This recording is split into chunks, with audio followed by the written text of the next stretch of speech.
Hi, welcome to Julius Bar. Today we're gonna mix a Prospector cocktail.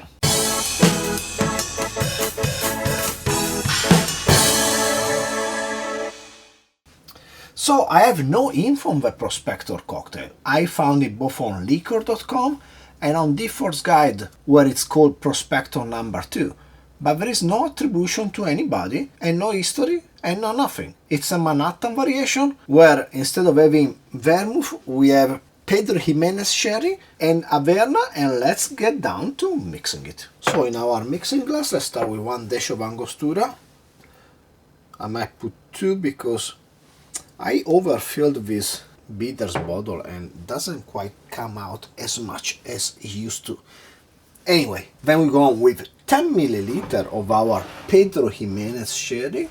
As I said in some of my previous video, this is a sherry, but it's really a lot of sugar, so it doubles down as a sugary syrup. You don't see many cocktails that require the Pedro Ximenéz sherry. Most of them require Amontillado or Oloroso or Fino, because those sherries, being drier, they're easier to adapt to other recipe because they're dry when you add the sugar separately. On the other side, by using the Pedro Ximenéz, we don't have to add any more sugar because all the sugar we need is in there.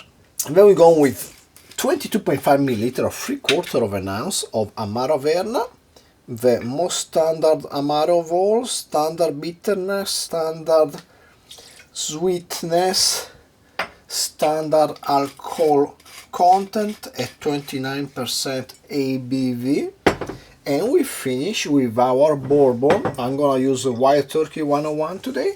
We're gonna need 2 ounces of bourbon, and well, it's gonna be pretty stiff because, of course, Wild Turkey 101 is 50.5% ABV. Not too shabby. Let's get some ice and let's give this bad boy a stir. The Prospector, classic character from many Western movies, comes to mind the Stinky Pete from Toy Story 2, which is a toy which is an asshole. Oh, spoiler, sorry. It's also in mint condition, closed in the box. And that's quite the thing with collectors. If you collect something, do you want it to be so collectible that you don't even play with it? You buy something, you never touch it. For me, like with bottles, like maybe rare bottles of whiskey or rum, is it right or fair for the universe for you to just buy something and never even open it? What's the point? That's a good question.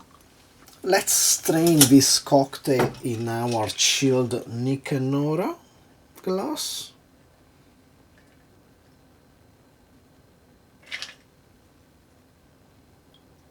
Really dark color, probably due to the Averna and the Pedro Ximenéz sherry. And let's garnish it with a lemon twist. Let's express it a bit. Let's drop it in. And there you go, a Prospector or Prospector No. 2, depending on who you trust on the internet. Cheers.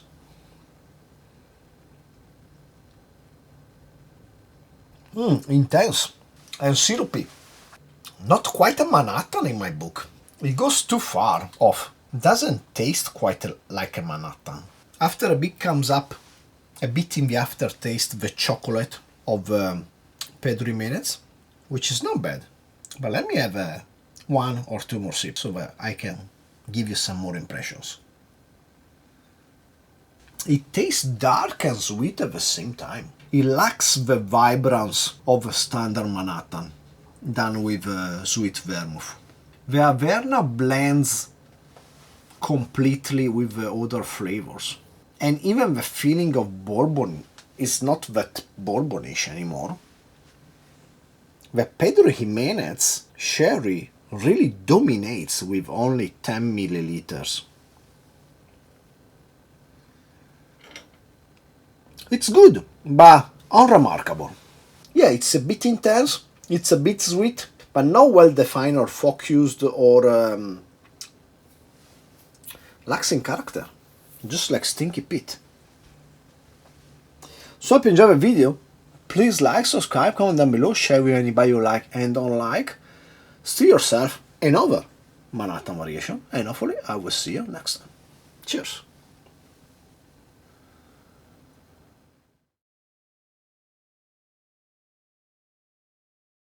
So what do you think about the collecting things and keeping them in mint condition? The only things I ever really collected and kept mint are those rams from one ram, Okinawa, which they are there and they are beautiful and they are 8 and they are first edition and I don't feel like opening them. But besides that, I try to taste everything I get. I really think even if you get a really expensive bottle, what's the point of not drinking it? I mean, we live only this life and you might as well taste all the good stuff you can get. But the same is true for other things. What's the point of buying a super cool car and not driving it? What's the point of buying a super cool guitar and not playing it? There are lots of people that does that. It's just the ownership that brings you joy, to know that thing is there for you. It's I don't know. I don't quite agree with that. It's kind of, if we have something, might as well use it.